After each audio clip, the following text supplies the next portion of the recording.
नमस्कार सर. नमस्कार.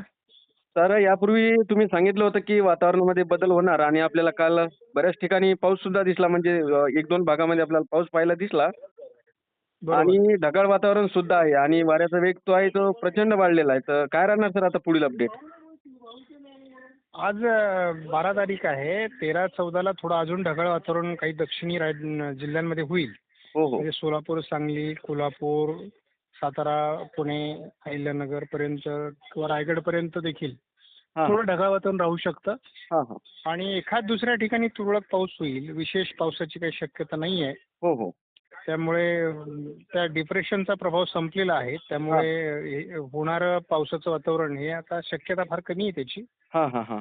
त्यामुळे आता पावसाचं काही नाही. आता थंडी मात्र या ढगाळ वातावरणामुळे थोडी कमी झालेली आहे हो, हो. बरोबर सर. आणि पुन्हा साधारणपणे 15 तारखेनंतर म्हणजे हं. आता 2-4 दिवसांनी पुन्हा थंडी वाढायला लागेल. जसं ढगाळ वातावरण कमी होईल हो, हो, हो. तसं पुन्हा एकदा वातावरण बदलेल हं, हं, हं. असा अंदाज आहे. हो का? समजा आपल्याला आणि थोडं आता हं, हं. बोला, बोला. 2-3 दिवसाच्या नंतर आपल्याला चांगली थंडी पाहायला मिळेल समजा महाराष्ट्रामध्ये. थंडी जवळपास 18 तारखेनंतरच चांगली बघायला मिळेल. हो का?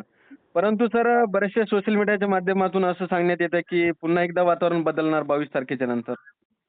हो, 22 तारखेनंतर WDचा प्रभाव वाढणार आहे हां, हां. आणि WDमुळे पुन्हा मध्य प्रदेशकडे वगैरे पावसाळी वातावरण तयार होईल हं, हं.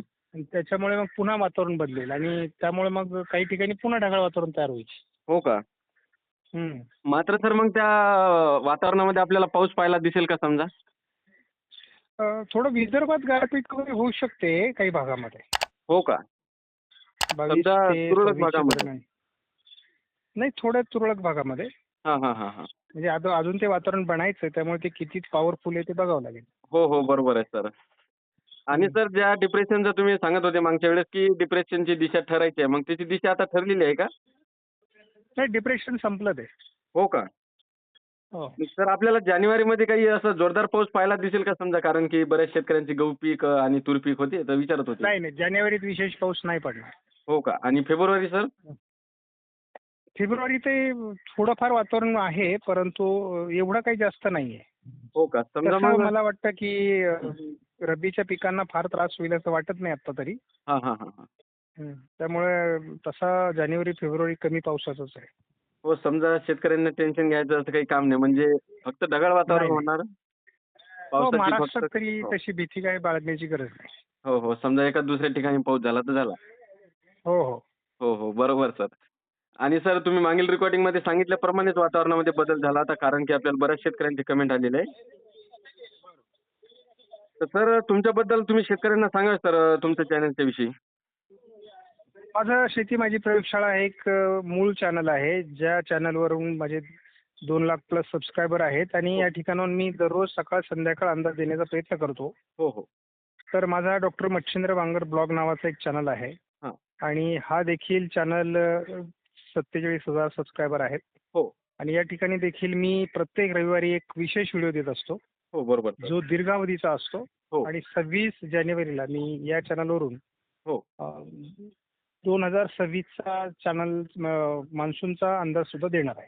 हो, हो. समजा त्यामुळे शेतकऱ्यांनी सर्वांनी हं.